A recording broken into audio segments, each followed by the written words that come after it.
Here's the dilemma. We know how to get to relativistic speeds in laboratory. We do it all the time.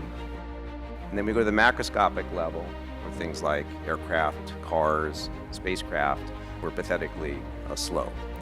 So the question is, can we bridge that gap between what we do now on the macroscopic level with chemical binding energies to relativistic speeds, which are done with electromagnetic acceleration? The shuttle, when it would take off, or the SLS, when it will take off, will have a power off the launch pad of between 50 and 100 gigawatts. Turns out, to get to relativistic speeds with the spacecraft we're talking about, you need basically the same power level. And for about the same amount of time. It takes 10 minutes to get to orbit with the shuttle. It takes us 10 minutes to get to 30% the speed of light with about the same power level, just using different technology.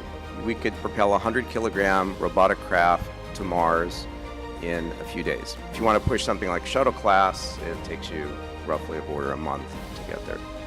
Within about 25 light years of the Earth, there's actually quite a few potential exoplanets and habitable things to visit that may be habitable. We don't know, of course. And so there are many targets to choose from. The closest is Alpha Centauri, which is about 4 light years away. So photon-driven propulsion is not a new idea. It goes back to the beginnings of thinking about light in both the classical and the quantum mechanical way.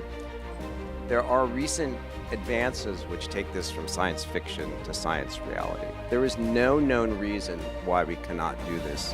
There's a roadmap, which you can look at in our paper, to relativistic flight. The system is completely scalable modular, built any size you want, from a tiny one to a gigantic one.